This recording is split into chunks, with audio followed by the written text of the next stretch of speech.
Hello, everyone. How are you doing? I hope you are all having a great day. I am here from the Your Skill Up Lab YouTube channel with our complete Excel course. Let's dive in and learn more together. In the previous videos, we learned how to enter and edit text in cells.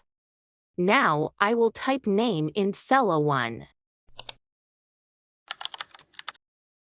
As you can see, this box on the left shows the cell name, and the formula bar shows exactly what I have typed inside the cell. Now, I will add more text to this cell.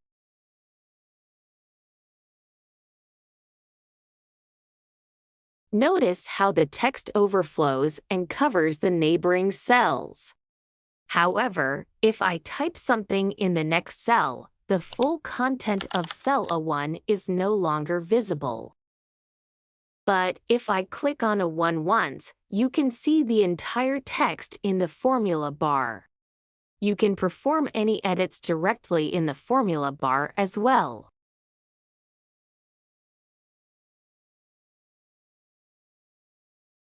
If the text in the formula bar is longer than one line, you can place your mouse at the bottom edge of the bar until the cursor changes shape. Then, click and drag it down to expand the space and see the full text. After editing in the formula bar, you can click the X mark to cancel the changes, or the check mark next to it, which works just like the Enter key to save your edit. To save your file, you can click the Quick Save icon. When you save a file for the first time, it will automatically take you to the Save As section.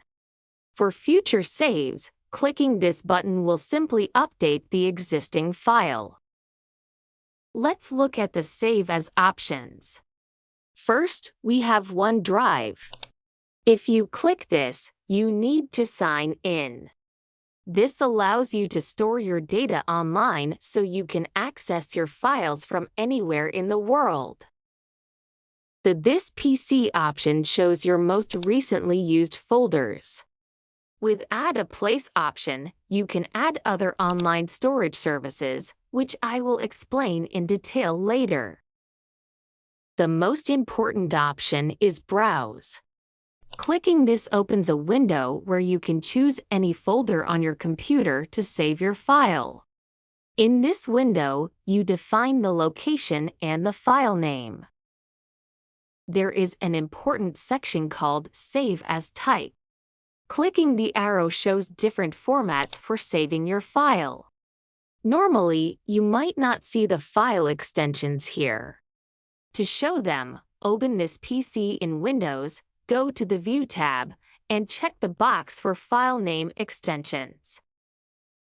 Among these formats, XML is very famous. It is used for storing data in databases, especially for web design and accounting software. You can even export these files to other software.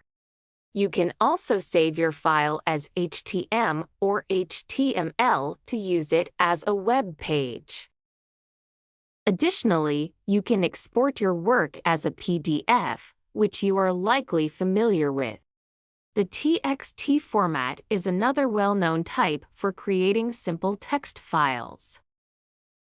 However, the most important extension for us right now is XLSX, which saves your file as a standard Excel workbook. When you click Save, your file is stored with your chosen name and format. Now that the file is saved, any new changes can be updated just by clicking the Save button without going back to Save As. Can you use older Excel files in newer versions? Yes, you can. In the Save As Type list,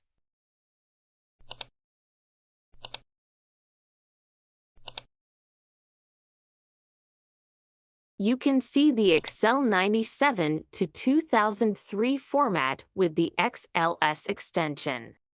You can still save files in this format or open old XLS files and re-save them as XLSX. Alright, in this video, we learned the basics of saving files in different formats. We will cover more topics in the next videos. If you haven't subscribed to your Skill Up Lab yet, please do so and like the video.